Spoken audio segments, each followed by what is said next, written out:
আমি যদি জিনিসটা জানি তাহলে তো আমি সেটা করতে সুবিধে হবে না। আমরা জানলামই না, আমাদের প্রশিক্ষণটা খুব দেওয়া দরকার। আমরা যে 5 বছরে কিছুই শিখতে পারিনি এবং শেখানো হয়নি। আমরা জানি বিধানসভা মানে বিরোধীদের কথা বলার জায়গা, কথা বলতেই দিত না।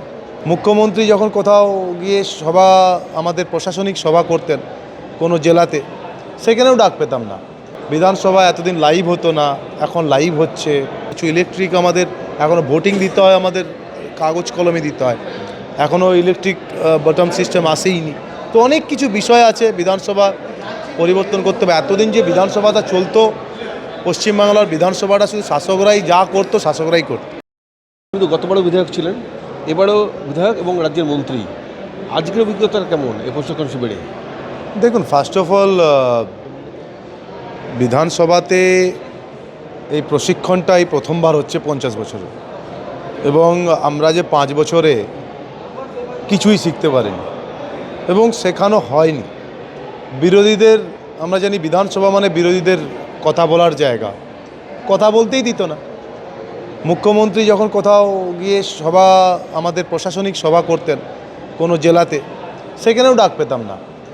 বিধানসভা যে কিভাবে পরিচালনা হয়, বিধানসভা এতদিন লাইভ হতো না, এখন লাইভ হচ্ছে।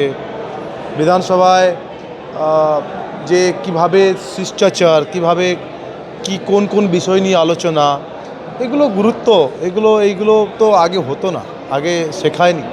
আমরা যেটুকু শিখেছি নিজেদের মধ্যে দিয়েই, আমাদের লিডারের মাধ্যম দিয়ে, আমাদের বিরোধী দলনেতা বলতো, আমাদের সিনিয়র কিছু যারা ছিলেন তারা বলতো কি করতে হবে। বিধানসভার অধিবেশন যে কক্ষের পরিবেশ বা কনভারসেশন যেগুলো হয়, সেগুলো আরও ভালো হবে মনে হচ্ছে। একদমই, এই প্রশিক্ষণগুলো তো আমি যদি জিনিসটা জানি তাহলে তো আমি সেটা করতে সুবিধে হবে না। আমরা জানলামই না, আমাদের প্রশিক্ষণটা খুব দেওয়া দরকার। আমি মনে করি এটা খুব ভালো ইনিশিয়েটিভ নিয়েছেন এবং এই ধরনের প্রত্যেক বছরই নেওয়া উচিত।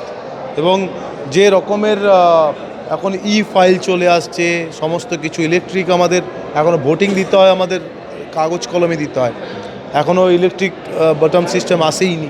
তো অনেক কিছু বিষয় আছে বিধানসভা পরিবর্তন করতে হবে। এতদিন যে বিধানসভাটা চলতো, পশ্চিমবাংলার বিধানসভাটা শুধু শাসকরাই যা করতো শাসকরাই করতো, বাট এখন এরকম কিছু নয়। এখন পিএইচই থেকে তোমার সমস্ত কিছু আমাদের বাজেটে বিরোধীদের কথা শুনে আমাদের বাজেট করা হয়েছে।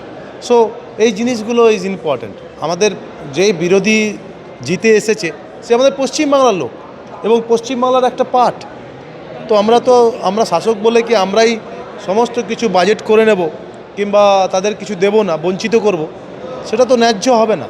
সে জিতে এসেছে জনপ্রতিনিধি, সে একজন বিধায়ক, হতে পারে শাসক, হতে পারে বিরোধী, বাট বিধানসভার ভেতরে সবাই এমএলএ, সবাই জনপ্রতিনিধি, সবাই তার এলাকার এসে কথা বলবে।